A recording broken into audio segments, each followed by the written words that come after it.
First comment comes from Pulcha9939, and they say, I give you a credit to your opinion after I posted a comment with a Bible quote. I get your point. I wasn't correct. Apparently, D.W. Miller syntaxed the Bible and more similar texts and replaced them with corrected words based on dictionary. And they're commenting on a Coral Blade Grotto broadcast, which actually the video they're commenting on I republished on this channel in my Coral Blade Grotto broadcast playlist, which doesn't necessarily have to do with the grammar. It's the only playlist that sort of expands outside of that. I'm still using forensics and things like that, but it's not so much to do with the grammar as in this video it has to do with the architecture and the symbolism. Anybody watch Boondock Saints? Willem Dafoe's character in that is wild.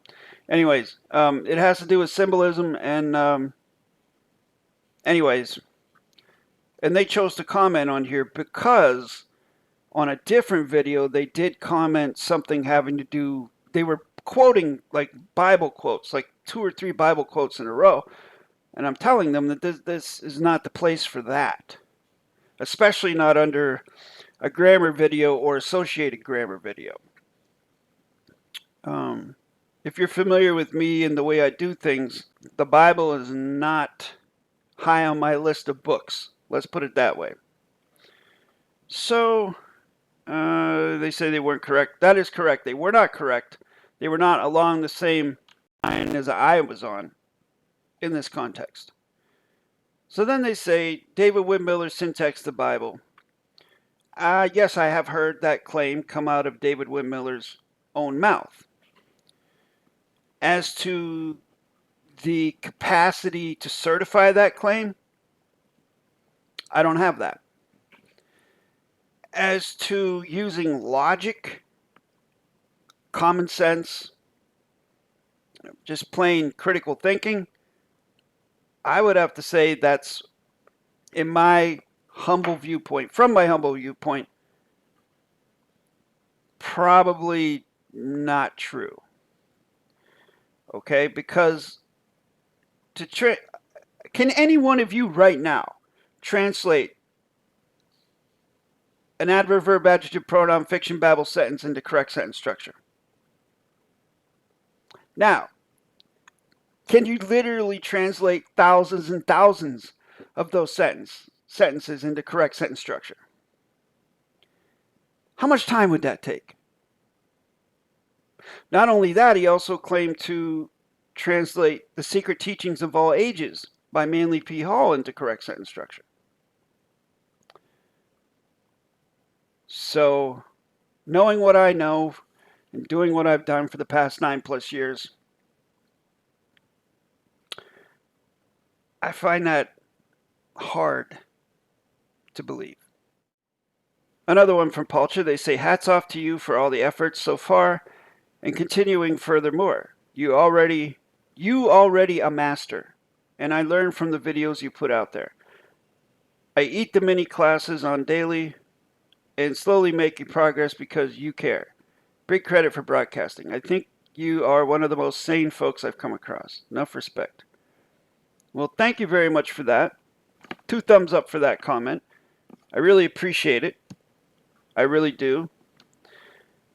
As far as being a master, I do claim to have a mastery of correct sentence structure, communication, parsing, syntax, grammar. One of the few things in life that I feel confident in saying that about.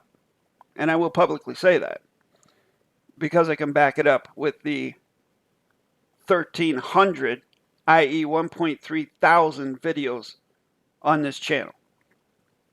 Not to mention that, if anyone wants to challenge me on that, they can email me at jasonmatthewg17@gmail.com, and I'll set up a video consultation, and you can challenge me all you want. I like that sort of thing. As you can see, Pulcha is a regular commenter on this channel, and I appreciate that. Thank you very much for your participation. And they say, in case of the birth certificate, it wasn't me who signed it, though.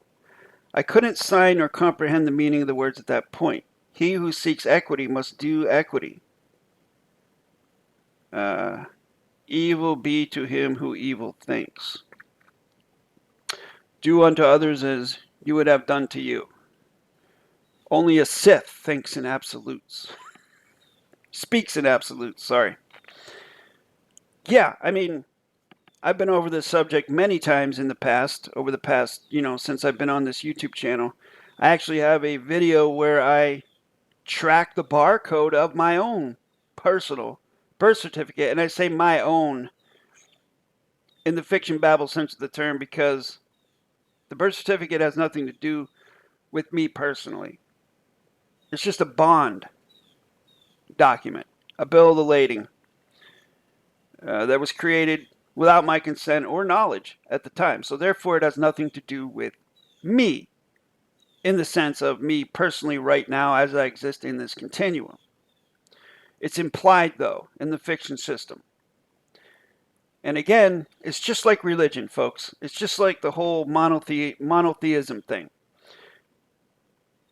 If they can get you to believe in something you can't prove or something that's assumed or presumed, then they can get you to do anything. And that's kind of like the birth certificate. It's presumed that that's you. It's assumed that that's you. But it's not. You didn't have anything to do with it. Someone actually took your hand, your little baby hand or foot, and put the print on there. You didn't do that on purpose. You had no idea what was going on. I mean, I can't and won't speak for you. But I'm saying, as far as I'm concerned, when I was an infant, I don't even remember any of that. So, contract is by consent, folks.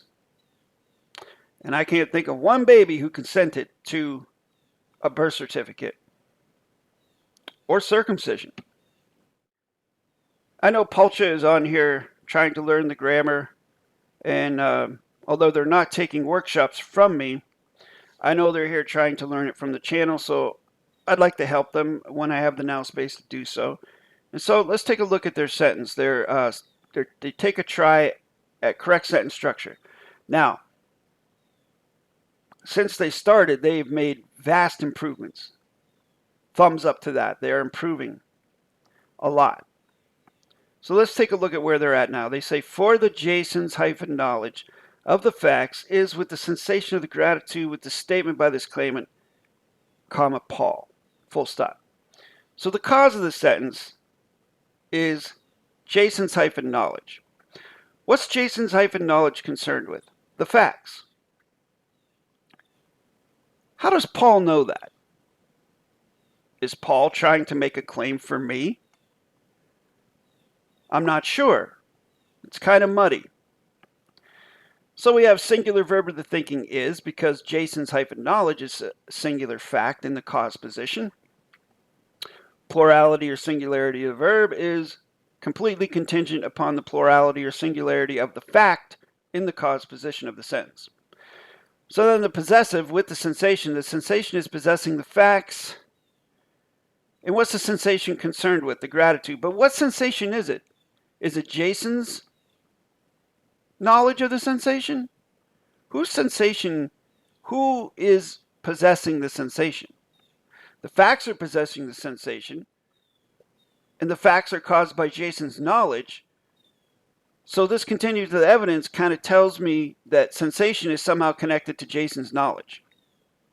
So what's the knowledge? What's the sensation concerned with? The gratitude. Okay, so now we're thankful about something. The gratitude is a consequence of the sensation. So what's possessing the gratitude? The statement. Okay, so far we have Jason's knowledge as being the cause of everything, and now statement. Now we're going to find out who the authority is of the statement. Paul, who's the claimant. Now that's very muddy to me. It's sort of a contradiction and a dichotomy. Not only that, but I see the word claimant, but I don't see the word claim. So I don't really know what is being claimed here. If this is a claim, which it is because there's a claimant, what is being claimed? I don't see the word claim.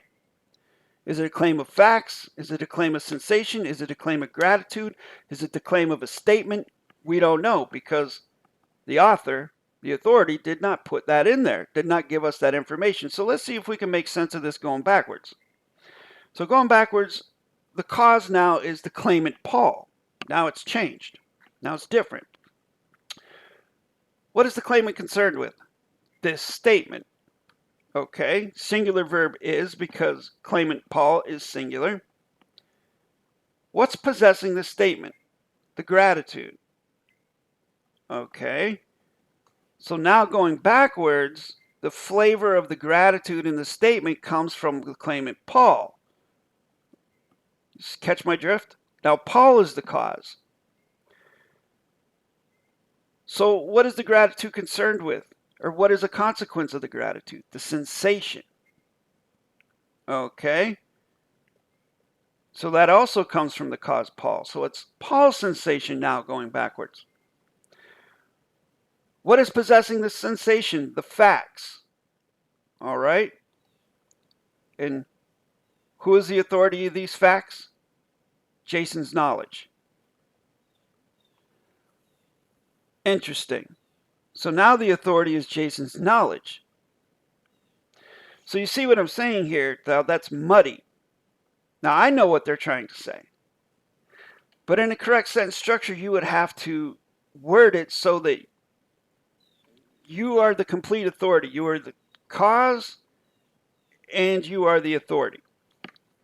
Bell to bell, pillar to post. All right? So you could say something like, perhaps we could say, for the claimant's knowledge of the facts is with the claim of the gratitude with the Jason's knowledge share of the facts with this statement by this claimant Paul. Full stop. Now that's rudimentary. We could make that better. Matter of fact, why don't we make it better? I could say, for the claimant's knowledge of the facts is with the sensation claim of the gratitude with the Jason's share of the Jason's knowledge with this statement by this claimant, comma space Paul. Full stop. So now, the cause of the sentence is claimant's knowledge. We know who the claimant is. It's Paul. What is it a claim of? It's a sensation claim of the gratitude. Easy peasy. Good job, Polcha. Keep up the good work. Next comment comes from QIMATSF. Key Matt Swift, something. They say, you're a swindler. Pronoun, adverb, dangling participle verb. And then I say, please elucidate, troll. And then they say, in English or made up language. And then I say, you prick. Oh, I'm sorry. Apologies for the language. And then I say, you pick. And of course, they don't respond back. Typical of folks like that. Thanks for coming out. Next comment comes from Marcos Aragwin. And they say, I can attack child support or any government paperwork with syntax, grammar. Their paperwork is defective all over the place. Well, Marcos, that's a very, from my perspective, that's a very limited view of what correct sentence structure, communication, parse, syntax, grammar can be utilized for. It's not used to attack anything. It's used for aegis, A-E-G-I-S, i.e. safeguarding, protection, safety, defense, if you will.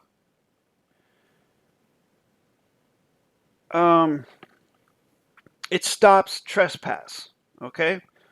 So that's a subtle difference in the correct, what I call correct sentence structure, communication, parse, syntax, grammar, psychology. it's not about attacking anyone. And he's saying their paperwork is defective. I mean, that is true because it's adverb, verb, adjective, pronoun, fiction, babble. But I really don't think Marcos really knows what that means. I could be wrong, but just judging by the way they worded this and what they're saying, I don't think they have a clue.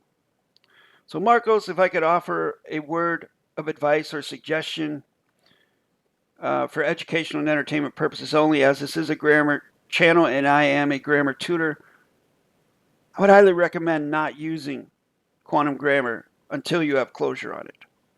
Next comment comes from longtime viewer Don John Swaggart, and they say, this is the essence of what the people call the sovereign citizen movement, which I might add is not so much the dismal that it is claimed to be upon deep diving research.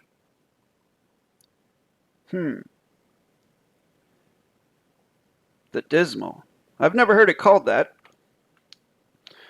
These people simply want what you mentioned around the 3-minute mark of wanting to be free from bureaucratic overreach and evils. Thanks for this informative video. You're very welcome, Don John. Best regards. For the claim of the live is... All right, so sovereign citizen, again, oxymoron. From my humble perception, there is no such thing as a sovereign. Unless you are creating your own fuel, unless you are creating your own monetary system, your own banking system, unless you are maintaining your own roads and your own lands and growing your own food, and unless you have your own property that you can defend with conceivably your own militia, you're not a sovereign. Like we say, United States, past tense United States of America is a sovereign entity. Well, yeah, because it has a military to defend itself. It creates its own currency via the Federal Reserve, whatever your opinions on that would be. It drills for its own fuel, creates its own... You see what I'm saying? So unless you can do all that, you are not a sovereign. And if you're a citizen, that basically means probably about the same thing as being a servant. Because you're part of a city or part of a system and you pay taxes. And are you coerced to pay these taxes? Yeah, sure. Is it a straightforward, clear law that you have to pay them? Not really. Find the law that requires anyone to do that. I don't think you'll find it. However, if you don't pay, then you'll find out what happens. But with correct sentence structure, communication, parsing, syntax, grammar, you can navigate and become a steward of those types of contracts with correctness in the context of correct grammar and correct contracts. I'm not going to go into that. That's a topic for highly advanced folks who have a 100% comprehension level of this grammar technology. Next comment comes from Darlene. And they say, sadly, the schools have not taught the core of the English language. Most people are clueless as to language. What is the core of the English language? Let's find out. Core components of the English language. Germanic base. Fundamental structure of everyday vocabulary are rooted in Old English, a West Germanic language. English has incorporated vast amounts of vocabulary from French and Latin, which make up 50% of its vocabulary. The core grammar is relatively simple. The functional core of mastering English involves 4 key skills: reading, writing, listening, and speaking. Linguists often define the core throughout the 5 areas: phonology, sounds, morphology, word structure, syntax, sentence structure, semantics, meaning, and pragmatics, usage.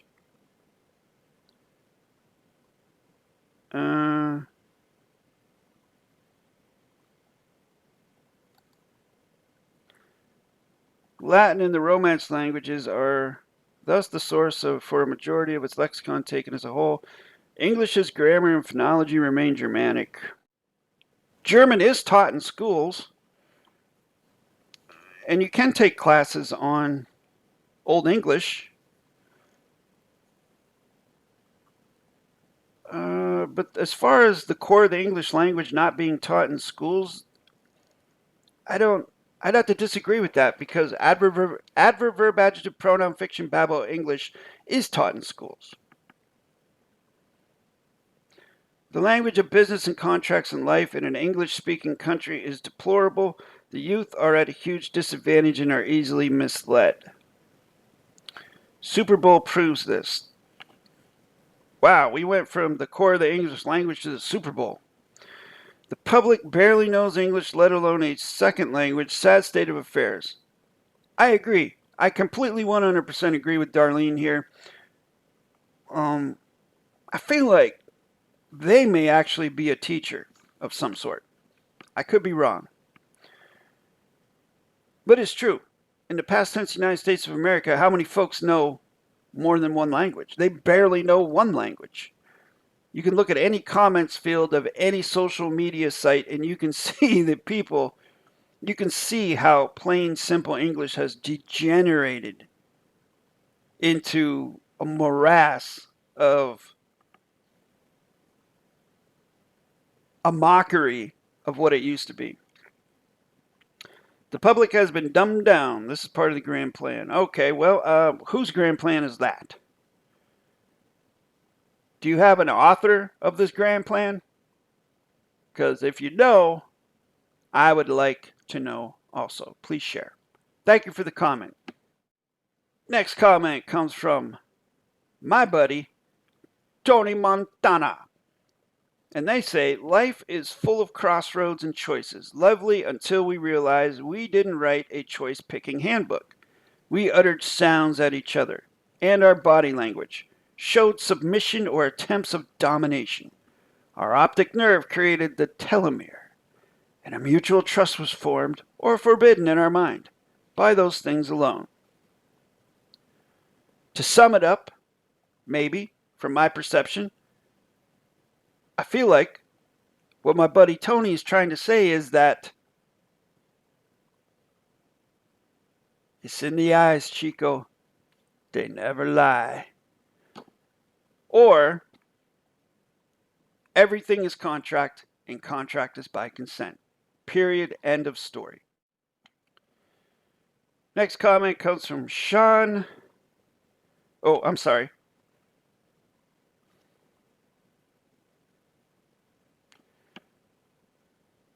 Next comment comes from Seamus Mihal. Or maybe that's Seamus. I'm not sure. They say, for the deed of the soul is with the life by the deeds. Off the top of your head, you correct sentence structure students out there, why is this adverb, verb, adjective, pronoun? Why is this fiction babble? What's wrong with this sentence? The number one thing right now, looking at this sentence, what is wrong with it? Why is it pronoun, adverb, adjective, pronoun, adverb, adjective, adjective, pronoun, adverb, adjective, pronoun, adverb, dangling participle verb? Why? Because there's no full stop. You got to put a period and bring that stuff to a stop. Okay? The other thing, all right, so I'm getting the impression that the word deed has two meanings in this sentence. Are you getting that impression? Seamus is trying to use fiction, ideology, and concepts in a correct sentence structure. Wordplay, if you will. poetry, maybe. For the deed of the soul, are they talking about a deed as in a written deed, a contract, or are they talking about deeds as in actions that someone performed? Of the soul is with the life by the deeds. Now that, again, we don't know what it means. Could be either or. Correct sentence structure is one word, one meaning. We got to be clear about these things, folks. We got to be super clear about it. And we don't put anything on paper that we can't certify as a fact. So we got to know what a deed is. We got to know what a soul is. What is the correct sentence structure communication finite mean for a soul? I can certify this as a cup. I can prove it to you. It checks all the boxes on the list of what makes up a fact. Does a soul do the same thing? Hector wants to know too. This is Hector, Oscar, Pablo, Pancho, Chapito, Papito, Escobar, Ortiz, Garcia in the house. Thanks for the comment, Seamus. And I hope you avail yourself of this channel and the over 1,300 free videos to help you in your journey with correct sentence structure, communication, parse, syntax, grammar. Next comment comes from Victor Thomas, and it's based on something that I said about. I used the analogy of you can study a book about swimming. You can study all the books about swimming, learn how to breathe, learn how, all the strokes and everything you can read about it. But until you actually get in the water, you're never going to know what it's like. You're not going to be able to say that you know how to swim just by reading the book. I don't care how long you've studied. And they say, getting in the water requires experience. Signifies learning the language, understand capacity, and applying the proper syntax appropriately in contracts. Period and end question mark. Confusing to me. It doesn't look like a question, but yet they put a question mark at the end after a full stop. See what I mean about plain simple English and folks having closure or not having closure and how it's degenerated? And this isn't a cut to Victor. I'm not trying to make it personal or anything like that. I'm giving an example. And a matter of fact, the majority of the comments in this video, you can look at them. And I know a few people here, English is their first language, but I mean, you can make excuses all you want to. You either learn something or you don't. Am I wrong? So my cooley-on-it to that is getting in the water does not require experience. The first time I swam, I had zero experience. But one can prepare via study, as I say in the video. And then they correspond back.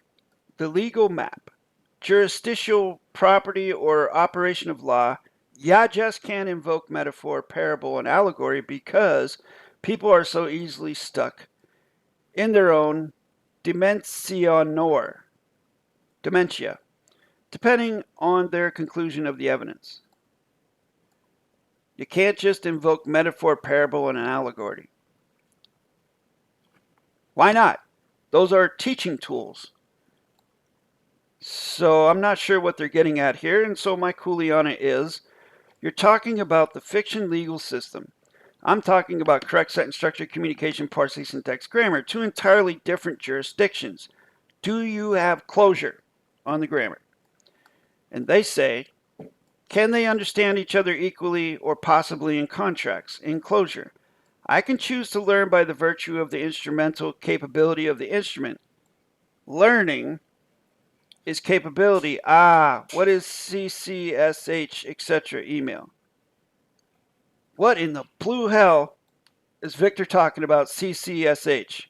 Can they understand each other equally or possibly in contracts? I know what they're trying to say here, okay? Languages don't understand each other. It's about human beings, people, all right? And that's why I say if Victor would take the time to watch some more of my videos and do their research, You have to know correct sentence structure, communication, parsing, syntax, grammar well enough to be able to teach it to someone else. So if they don't understand the grammar that you're using, you can frickin' teach it to them. It's your volition to be understood. It's your volition to be cognized. You don't want any misunderstandings. You don't want any miscomprehensions or miscognitions. You want everything to be above board on the geometric level playing field of contract. That's why you have to know it well enough to teach someone else. That's what folks like Victor just don't get. Like, well, how are they going to ever understand that? Well, you frickin' teach it to them. That's how. How do you think David-WYNN Miller did it in courtrooms?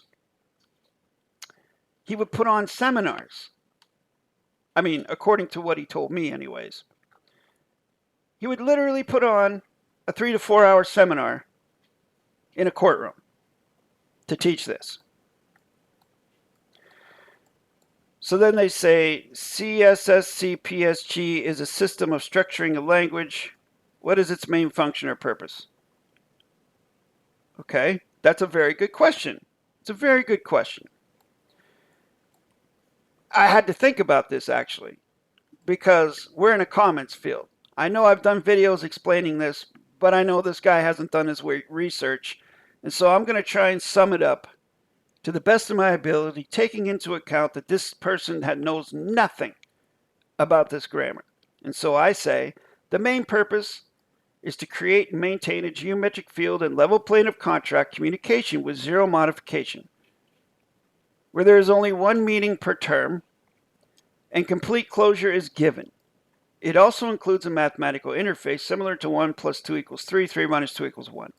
I've created over 1.3 thousand free videos on this channel for those who wish to study. Or if you're serious about gaining closure, email me at jasonmatthewg17@gmail.com and apply for a workshop. I've been teaching for 9+ years. And then they say, describe gaining closure. Now at this point, someone saying that, it tells me it's a red flag. Like, what are they really here for? Are they really here genuinely with genuine volition? They want to know about this? Or are they trying to mess with me? So I'm thinking, why would they ask the question like that? So I say, pick a synonym. Achieve closure, obtain closure. Are you being humorous or are you being serious? And at this point they say something like, it's no problem. And then they just stop responding. They're like, never mind, you know, it's not important or whatever. So it's typical. I feel like they were one of those closet trolls who aren't serious about this. They're just trying to test me, which, you know, I enjoy tests. I really do. Because I really had to think about this question to be able to type out a fairly brief comment in response. As you all know, I'm not really a fan of going into detail in comments fields because it's very time consuming, for number one. And number two, I just prefer to speak face to face, i.e. in a video consult. That's why I give my email and give that offer to folks. There is no cost for the consultation. If you have questions, just email me. Use your correct name and I'll set up a 10 to 15 minute video consultation and we can talk. You can challenge me all you want to. You can test me all you want to. But folks like Victor, as the kids, what do the kids say? No balls. They never do it. Never, never, never, never. They prefer to stay in the comments in the safety, the safe, cozy confines of the comments field and do this, which is fine because it's great for my algorithm. I'd like to close this video with a look at the extremely modified David-WYNN Miller website. If you can see right here, this gentleman right here, his name is Mark lowercase k Kishon Christopher, okay? And he and his people basically hijacked this website, took down the old website, and now as you can see, have put this notice up here. Check this out though. It's funny because the irony is that these thieves are awaiting prison sentences. So he's talking about Russell J. Gould and anybody that is selling David Wynn Miller's book. These thieves are awaiting prison sentences. So I guess Mark is waiting to see them because Mark himself is serving a 7+ year prison sentence for attempted kidnapping.